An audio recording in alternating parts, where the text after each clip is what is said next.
Hello all, a very good evening. Warm welcome once again to Rising Above Crisis, a 4-day workshop brought to you by Heartfulness Institute. It is my pleasure and privilege to be with you once again, and this time on the third workshop in this series, which is centered on the theme of building resilience. My name is Jyoti Ganapati, and I'm a human resources professional with a passion for holistic well-being. I'm very fortunate that I have these opportunities like today to be associated with Heartfulness as a volunteer and to pursue my passion of sharing heartfulness techniques to help individuals and communities to begin and also to be on their well-being journey. Today, I'm joined by Stanless, fondly addressed as Stan. He works for the French diplomacy. He served several years at the Crisis Center in Paris, but also acquired extensive experience in his field abroad as he was posted in China, India, Turkey, Slovakia, and today he joins us from Bangladesh. He received a master's degree in law and economy in France and is certified in mindfulness and heartfulness meditation for past 20 years. Hello, Stan. Hearty welcome to you. I am very excited about our discussion today, and I'm very hopeful that our audience will enjoy your views and perspectives to heart-based technologies to bring wellness, inner transformation, emotional intelligence, and consciousness evolution, which are all your favorite topics. Welcome. Hello, Jyoti. Thank you for the nice welcome. And good evening. Hello to everybody. Lovely. Stan, you have a very interesting job of being a diplomat. Tell us a little about, what does your job really entail? And how did this topic of well-being, wellness, heart-based technologies interest you?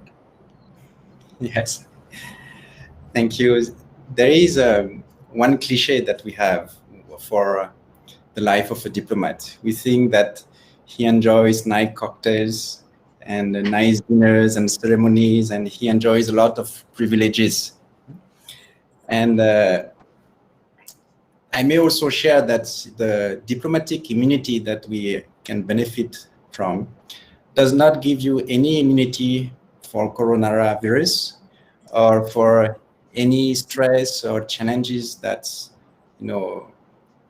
are, to which our modern professional lives are exposing any professionals, any worker. So maybe our career are more externally or exposing us to a lot of different cultures, which demands perspective and adaptation. But I think for any workers or professionals, the most difficulty is to handle stress to a high level and for a too long time. And I remember always my experience when I started my career at the Crisis Center. I was the secretary of the Libya crisis room, and we were working for several days in a row. Suddenly, the cabinet enters and say, well, the minister will come in 30 minutes. There will be journalists. It will be live on television. Please prepare the report so that we can address the journalists in 30 minutes. The cabinet left the room. And then after a few seconds, my director, she took my hands and said, Stan, can you help me stop thinking? Right? There was a crisis in the crisis room. So I realized that however performant, intelligent, experience was this wonderful person who became ambassador and was really brilliant. We all have our limits. And we cannot cope for too long time to such demands. And therefore, we not only need to handle stress and emotions, but it requires also utmost inner mastery. And that inner mastery cannot be gained or just by reading books. It's not because you know how to handle stress and emotion that you are able to do it. Right. It requires mental training. It requires meditation. And this is where I could see that my passion already from there was very beneficial. But then my colleagues were telling me, but how can you meditate in a crisis room, right? So I told them, you don't have to. Let's do one micro practice, check-in, and let's do it now if you want. Okay. All the participants, you can just be seated, but if you are in the middle of a event, a situation, you can keep your eyes open. But here we can also do it eyes closed and gently bring our attention to the heart and connect to your heart. Connect to your source.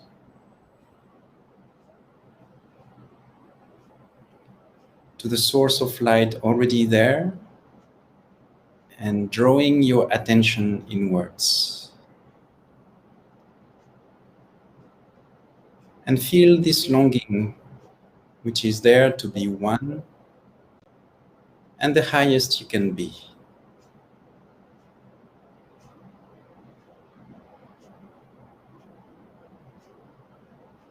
And invite this deepest self to guide you in all your activities.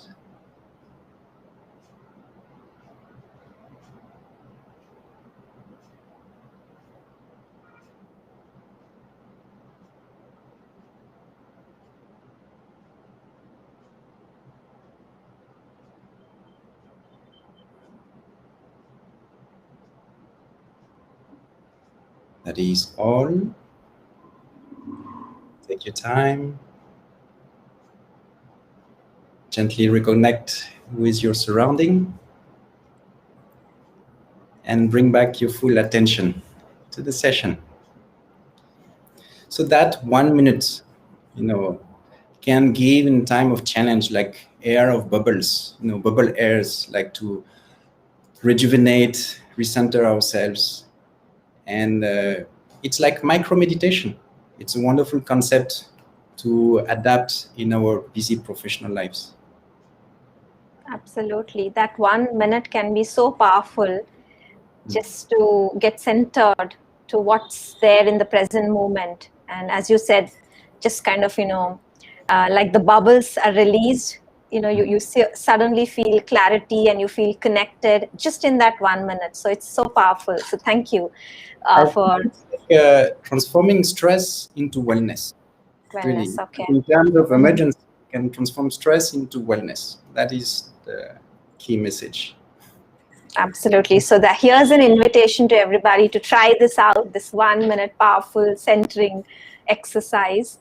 But Stan, you did clarify that your profession is not devoid of the stress, but especially now looking at, the last 18 months, 12 months that all of us are dealing with, the COVID times.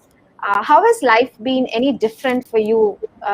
Anything that you are observing, and how have you sailed through this last 18 months? Yeah.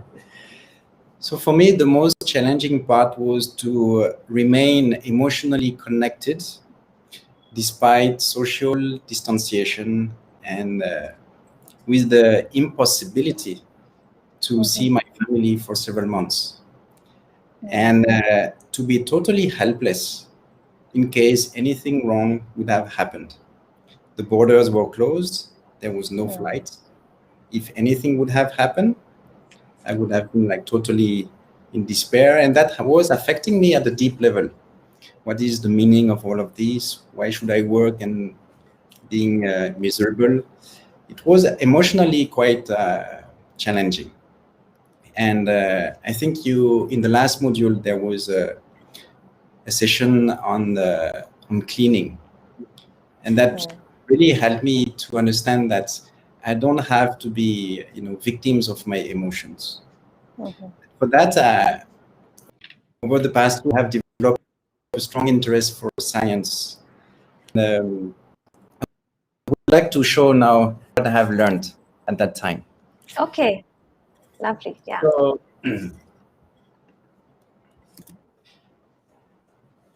what do you see in this slide?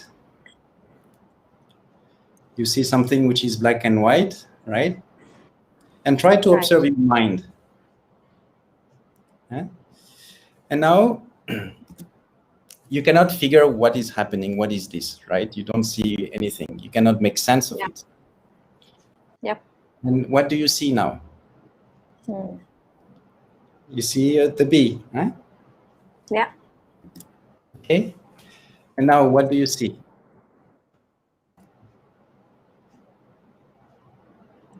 Do you see the bee? No. Let's come back to the last slide. You see the bee? Yes. And now? Yeah, sort of. Now, most people see a bee shape forming, right? Shape, yes. Yes. Yeah. And now if you close your eyes again, and when I will tell you, only when I will tell you in a few seconds, when you will open your eyes, try not to see the bee. So please open your eyes and try not to see the bee. Yeah, it's still there. Yes. So that allows me to share a concept that I learned from the author, Lisa Feldman Barrett. She explained how how emotions are constructed. And she basically explains that earlier we thought that emotions were in some parts of the brain. This is for happiness, this is for sadness. But they realized with the modern technologies and research is that it's not the case, that emotions are constructed. Like you see one black and white drawing, and then you see a bee, and when you come back, based on your past experience, now you see something else. Same image, but now different interpretation. Based on the past experience, you constructed your new concepts. Your concepts of black and white has evolved and now has become a black and white bee. Let's take it as a mundane example. I have a car accident. Next day, I take my car, I'm scared. Yeah. After 1 week, I'm less scared because now I can still arrive to my destination safe. After 1 month, I'm no longer scared. So based on my experiences, my emotions are evolving. Now the idea here is that I don't have to be waiting for experiences to happen to change my emotions. I can close my eyes, think about the positive emotions like purity, lightness, well-being, and that will transform my emotional concepts. For the brain, whether we leave the experience physically or just eyes closed, it is the same. So at the end of the day, if I feel unwell, I can just do this meditation or cleaning and transform my emotional being into wellness. And that allows me then, when I was contacting my family, instead of being anxious and sharing my stress and this and enhancing this anxious spiral, I was able to share more about my feeling of the heart, my feeling of lightness, and that allows to maintain a high quality of relationship, even if we were not able to see physically. Wow, that's very beautiful. Stan, this is a very nice, interesting concept that you don't have to truly experience, but it's a kind of an activity to imagine or visualize in the mind, and then, as you said, through the practice of cleaning, especially, this could become a little more helpful, as a guide to do that. But coming just, reflecting this to connecting to our topic today, we are talking about how do I really build this resilience. I think you shared your, very beautiful personal experience of that, how you try to get away from the negativity and try to do a positive thinking, and therefore, when you connected, you were bringing about those positive thoughts and ideas. But what is this building resilience all about, and how do we sustain that? Because we are constantly being, kind of influenced by what's happening around us. So maybe at this moment I might feel very positive, but the minute I see some news, I hear some news, I see something on my WhatsApp about somebody not being well, again, it kind of impacts me. So how do I really build this resilience and sustain it? Yes. I would like to again use a little bit of science because, I'm in our Ministry of Strange Affairs. You cannot speak about any topic. You need to bring, understanding and science. So I had to develop that skill in that environment. And I would like to share about to make people realize that we are very strongly affected by what is called a negativity bias. That was dealt in details by Rick Hansen from his book Hardwiring Happiness. It basically means that, because of our evolution, our brain developed some negativity tendencies because it is more sustainable, profitable to be negative than to be positive for our survival. If I fear that there is a lion all the time outside, so I always stay in my cave, I will still be alive. But if one day I go out, the sky is blue, the sun is shining, and I just don't pay attention, and there is a lion, I will never have to fear again. So it is so inbuilt in our brain that we become very performant in recording negative information so that we become better at our survival. On the contrary, positive emotions, they are just like water flowing through the sink. They are not recorded. If I tell you what went wrong today, immediately you can say, oh, this stupid person or these things happen. If I ask you what did happen, what was a nice experience that you had today, we start scratching our head, right? Yeah. So we need to learn how to take in the good to build resilience. Otherwise, we just accumulate negative informations. And what are the good intake that we feed our brain, feed our heart? So we need to have to understand what is positive neuroplasticity. Because if you think about something positive, it's okay, but it doesn't have a long-lasting effect. It may be just temporary. And Rick Hansen explained what is positive neuroplasticity. And that is composed of 3 steps. First, you pause so that you take a distance from the external circumstances. Then you focus on something positive. But that is not sufficient. You need a 3rd step, and that is feel, absorb, so that you create a neural connection with something positive experience. But if you just think of it, the connection is disconnected. But when you deeply absorb, savor the positive emotions, then it hardwires your brain. It reweaves the subconscious mind with positive references. And therefore, we can build a long-lasting inner transformation. And that is why I like heartfulness, because it's all about the heart, all about holding on these positive feelings of the heart, and which can bring long-lasting well-being to my experience. Lovely.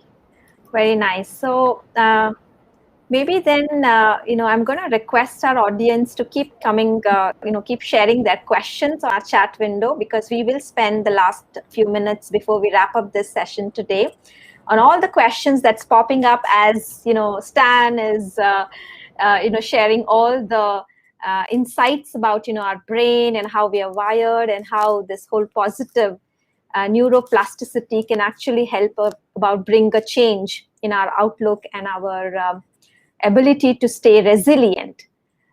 So we Stan, maybe why don't we go ahead and practice one of the techniques and help us understand how we can actually strengthen ourselves and build this ability to resilient. And then I'm going to request our audience to join us and experience this session and the practice together. And at the end, we'll take questions, queries, anything that our audience wants to share with us. Sure. As diplomats, we are like government officials. We all have the reputation to be lazy persons. Okay. So today I would like to explain the inner connection, the bedtime meditation, which is really good for lazy people. Okay. Because to bring deep inner transformation, we need to make our subconscious mind our best friend. Otherwise, it is wired for negativity. So just before sleeping, we have a natural direct access to the depth of our subconscious mind. And if at that time we meditate on the values of the heart, love, compassion, care, kindness, generosity, harmony, patience, tolerance, all night through, our subconscious mind will work for our well-being.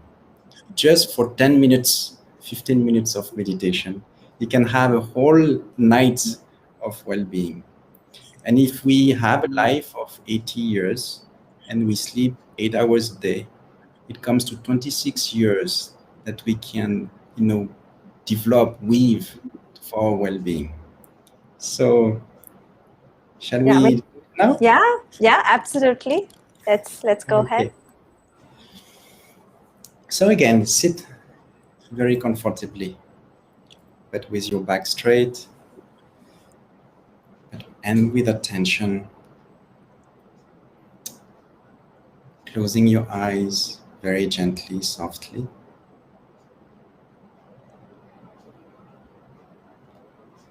And invite yourself to feel relaxed.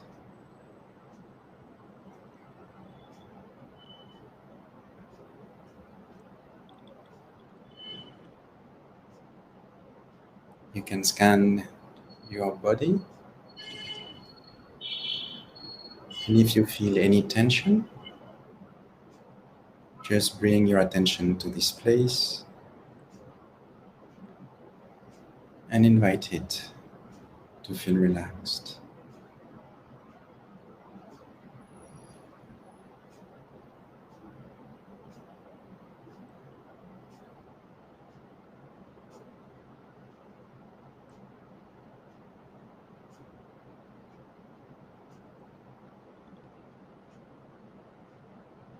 Now you can relax your mind.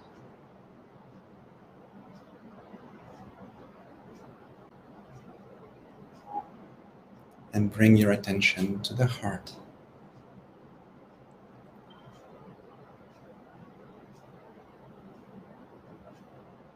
Connect to your heart.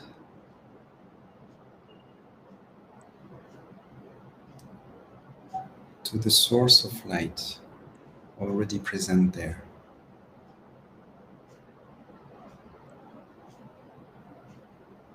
And which is drawing your attention inwards.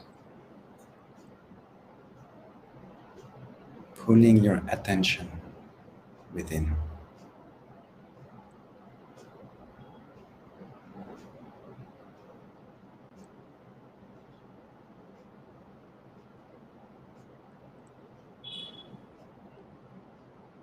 And you can feel the deep longing which is there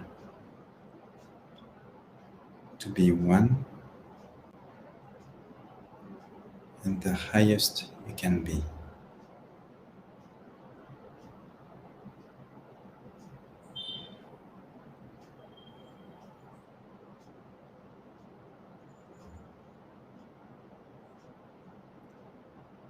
Allow that process to be gentle and natural.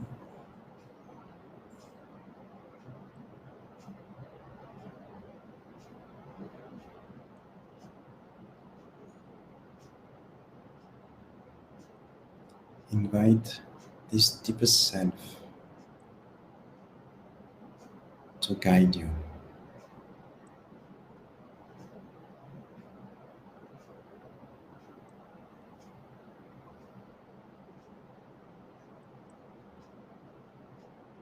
And let yourself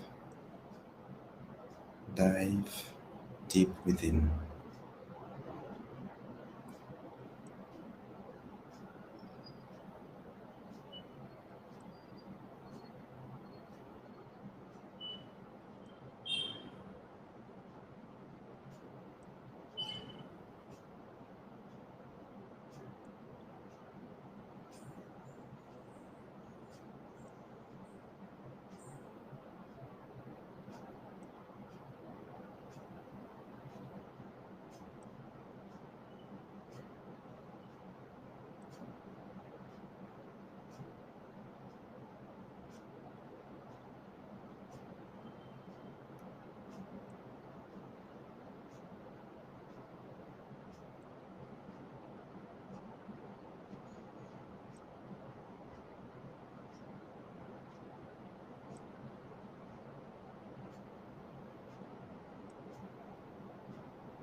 That is all.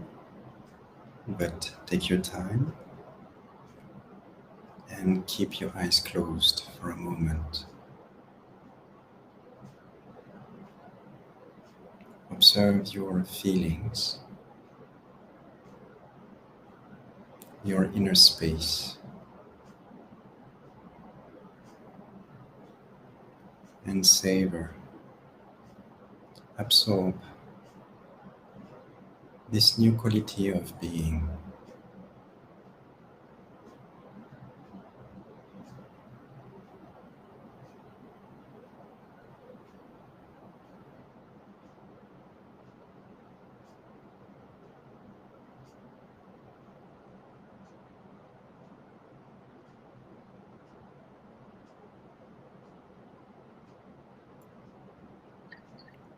When you feel ready, you can slowly open your eyes.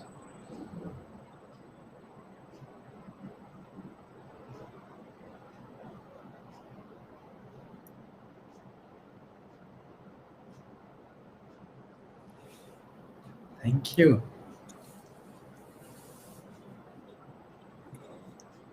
Thank you, Stan. That wonderful experience of inner connect.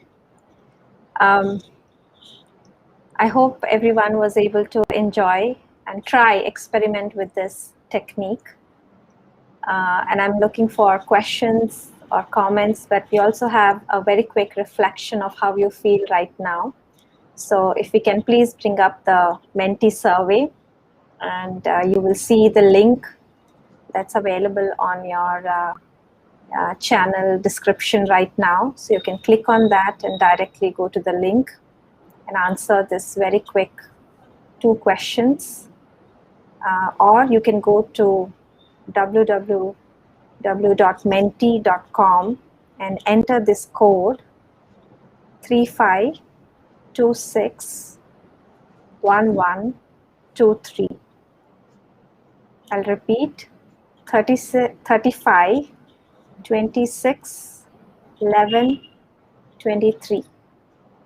And take a minute to just reflect and share how you're feeling after this experience. And Stan, you mentioned earlier that it's important to savor this feeling. Also, you said for our brain to be rewired, it's important that we really make that feeling connection. So in context of that, when we do this inner connect practice before bedtime, how is that actually making a difference to our sleep or to our subconscious? Can you share a little about that? Yes, it's very important to not consider meditation as a mental activity. Otherwise, it will just bring transformation at the cognitive level, at the prefrontal cortex. It won't bring long-lasting changes. If we want to bring this long-lasting changing and transformation at the deeper level, we need to take time to absorb the feelings. So that's this connection can be hardwired, it can be held, and then they are strengthened and can become permanent. And our subconscious mind, that's why we meditate on the heart, in heartfulness. It's not so much about paying attention, it's about feeling. And then we can, in doing that, we train the brain to absorb good feelings. And when we do that just before sleeping, we can use our subconscious mind. And why is it important? Because our life is governed by the subconscious mind. It takes 95%, it handles 95% of our daily decisions, because the conscious mind is mostly related to the prefrontal cortex, and its capacity to process information is, according to Dr. Bruce Lipton, only 40 bytes of information per second. While the subconscious mind is 1 million times more powerful. So whenever we are overwhelmed by information, then the subconscious mind takes over. And whenever we are not attentive, which is equivalent to nearly 50% of our time, according to Matthew Killingsworth from the University of Harvard, then the subconscious mind takes over. So the thing is that the subconscious mind was built during the first 6 years of our lives, and depending on the external circumstances. And if the context was challenging, stressful, emotionally disturbing, when I was told you don't deserve, you're not good, I don't love you, nana, don't do this, don't do that, it becomes my value system. And then I don't realize that I have these negative, thoughts about myself. And then I want to have a positive life, a fruitful life, but the subconscious mind is always controlling my conscious positive thoughts. So when we do meditation before bedtime, we can consciously access and naturally access the subconscious mind. And then it makes the rewiring or the enriching of the subconscious mind efficient and long lasting, because he's our best friend, provided we give him instructions. So if before sleeping we tell him, okay, be well, absorb of these heart values, it will do so. It really, we can try it and see how it transforms deeply your spontaneous consciousness, your spontaneous subconscious reactions. Yeah, wonderful. Yeah, as you said, when one has to experience and test this for oneself. And let me give you an example from daily life. Yes. Okay. My wife, she's a late bird. She always say, I cannot wake up early in the morning, right? But if the next morning we have a 5 a.m. flight to go to Turkish islands or Greek islands from Istanbul, I tell you, 3:30, she's already, without any alarm clock, she's already like waking up and ready, all fresh. Right. It's because she's so deeply, attracted or interested in that all our consciousness, brain resources are, targeting that. So why are we doing this just for petty external things, where we could do this with our tremendous inner potential and heart qualities? So for that, we just need to, use our potential. Yeah, it's something to reflect for every beginner, especially beginner. They would have found it difficult to sit with their eyes closed. That's the most popular and common question that we get when we start meditation for the first time. Cleaning and inner connect techniques. But as you rightly said, I think it's all about the interest. And if this can bring about a lasting transformation, then why not invest that little time? I'm going to take a few questions, and if our Menti survey outcomes are there, please bring that up. Would love to see how our audience have felt today after the session and what they have to say. And I'm going to quickly look at some questions here. Okay, I think the results are still, results are hidden, it says. So if you could please bring up the results. So Stan, in the meantime, there's a question, very interesting question here, saying unable to calm and remain still. So yes. How do we go about it, and how can we influence our brain to help us remain calm? Thank you for the questions and being bold and saying it. And I want to tell you that you did a great meditation, because all our mental and emotional pressures are stored in our system, and they are conditioning us, and they affect us, our consciousness and our daily lives. And we never give them the time to be released. To just, we take shower to clean, to release our body dirts but what about our heart and our mind? So during meditation, we have an opportunity then to allow all of these inner tensions to go out, Therefore, when we start, we want to be calm, but all of these just come up, surface in our conscious, and clutter our mind with so many thoughts. So that is actually very good, because now these mental and emotional tensions, they are no longer in our heart. They are gone. We are freed from them.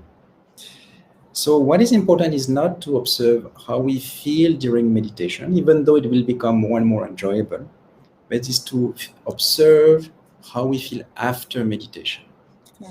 And my experience is 99% people feel lighter and calmer. And then they say, oh, I had so many thoughts, but now they are no longer there. So it's more about, how we feel after. Another tips that I may share is that feeling is, shortcutting the mind. So anytime we have a lot of thoughts, it's okay. Relax and bring back your attention to feeling. When you feel good, when you are in love or happy, you don't think. Thoughts may be there, but you're not disturbed. You're happy. So here it's the same thing. You just remain with the feeling. Instead of being trained to worry about stress and project and this, now we just come back to this inner state of wellness. So conclusion is, when you have too much thoughts, relax and come back to feelings. Okay. There's another interesting and I would say a very popular question. You briefly addressed it, but I'm going to ask it for our audience, that during meditation, there's too many thoughts. So, how do we really reduce the thoughts, and are we really trying to reduce the thoughts? So during meditation, how do we really manage the thoughts?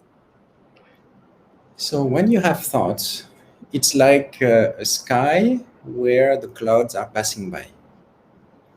You're not the thoughts. You are a person experiencing thoughts. You're not the clouds. You're blue sky where some passing clouds are going and are coming and going. Same thing when you are doing meditation. You may have some experience, some feelings. So, but you are not the emotions, you're not the feelings. You just allow, you're just your person, where some emotions are experienced. So you observe them very kindly, without judgment, and you let them come and let them go. Otherwise, if you start, paying attention to them, then they become more powerful, and the monkey mind will be ruthless. So then if it is there, you can open your eyes if you need, and then come back to the heart and to the feeling aspect of it, of the experience. I think that's I'm trying, that's the way to address this question. Yes, that's helpful. So also in summary, I would say, Stan, that sometimes when people, especially when they are new to the practice, it's very hard for them to sit for very long. Even 10 minutes seems like, you just want to urge to open your eyes or move your body and things like that. But just as you rightly mentioned just now, that it's okay to just open your eyes, look around, and then go back, settle in, and try again to connect with your inner self. Absolutely. When you're watching an interesting movie, you have plenty of thoughts, but we are not paying attention to them. Right? So it's absolutely normal to have thoughts. And actually, if our heart, our consciousness wants to tell us something, it may come in a form of thoughts. So they are very useful. We have to be friendly, kind with this process.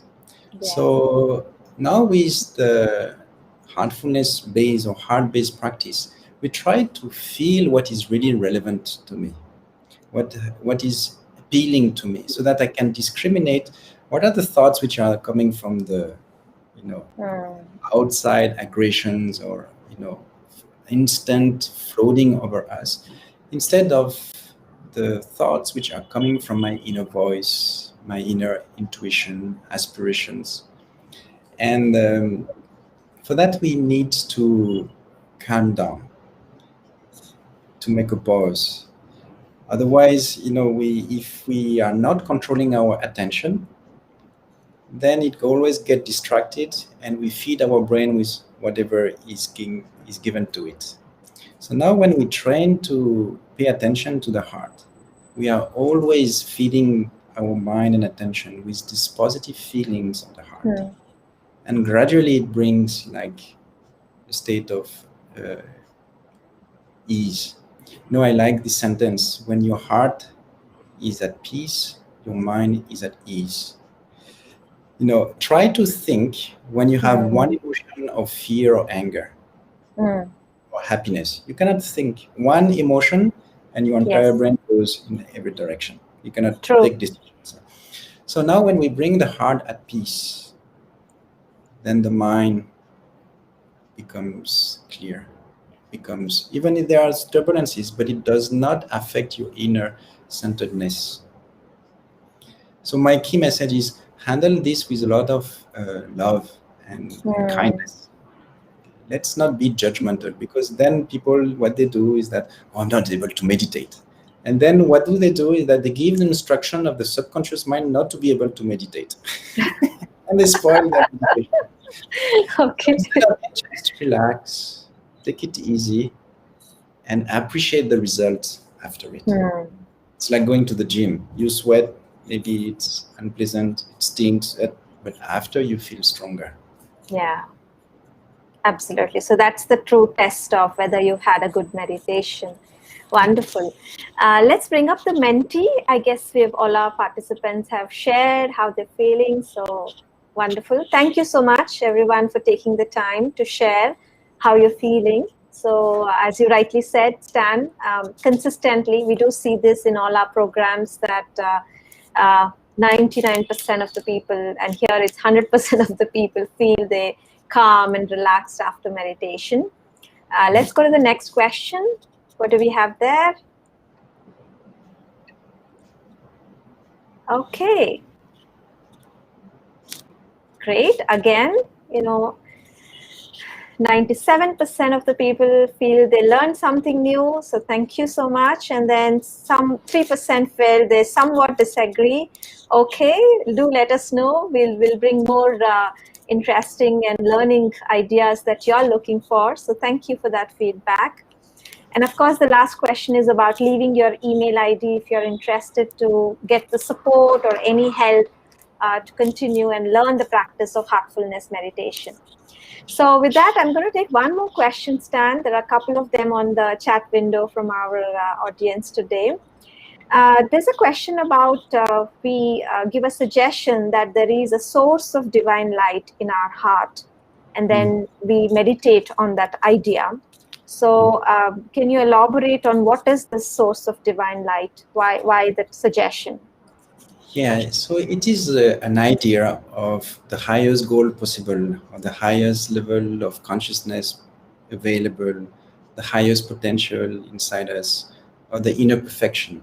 It's an idea of the highest possible achievement that we can have, so that our meditation is always dynamic. It's always taking us upwards. As we are evolving, it's always this sense of continuous improvement is always there. So that meditation continues to use all our inner resources for our betterment. There is also a question, I think, about falling asleep. I would like to congratulate this person, because I think this person, he did not fall off of his chair despite he was falling asleep. He survived the meditation. So what is happening often, even for new beginners, and especially with yogic supports of heartfulness, people are experiencing they are quickly going into theta wave brain activities, which are associated to deep sleep. And as we may not be familiar with this at the beginning, our brain is associated with sleeping, and we have a sense of sleeping, but at the same time you can hear the noise, and you are not falling off the chair. So basically we are slowly becoming conscious in our subconscious mind. We are developing, we are expanding our film of awareness. And for regular practitioners of meditations and practitioners of meditation, they not only activate these theta waves, but also gamma waves, like high frequencies, high exchange of informations. And there is a synchronicity between the different parts of the brain. So which means in our own descriptions, or how I would describe it, is that we develop a 360 awareness. And after meditation, as we try to absorb it, we can try to hold this quality of consciousness in our actions, daily actions. Okay. Very nice. I know, I wish we had more time, but we are at the end of this lovely session today. Very, very informative, as I'm seeing from the comments here. It has been wonderful. So any closing comments from you, Stan? Well, I think there is nothing more important than the heart. That's really mind your heart. Take care of your heart. It makes a whole difference. Wonderful. Thank you so much. So, I just, yes. as we are in a professional and corporate environment, people say, okay, there is no place for heart, there is no place for this. But if we look at the science behind it, decision making is all about feeling. It's not about thinking. If we think about how to transform or how to be resilient, it's all about feeling. It's not about thinking. When we think about how to transform our subconscious mind, okay, there is learning new habits, trying to be, effort have a strong willpower, and so on. But the most effortless practice is meditating on the heart before sleeping. So even though we may think that the mind is most important to be performant, I think that biology and new researches of science are inviting us to reconsider these old beliefs. And what we are offering in Heartfulness is not only to believe it, is to experience it. So I invite you to experience the Heartfulness meditation and see how it can bring really deep inner transformation. Lovely. Thank you so much, Stan. So thank you everyone for taking the time, joining us today, making this such an interactive session. Next week, next Friday, same time at 7:30, we'll meet again for our fourth topic in this series, which is Hope is an Attitude. I hope this quote inspires you as much as it did me. So here it goes. Life doesn't get easier or more forgiving. We get stronger and more resilient. May we all find the strength and the support to deal with what we need to and emerge stronger and more resilient. Thank you once again. Stay safe. Take care.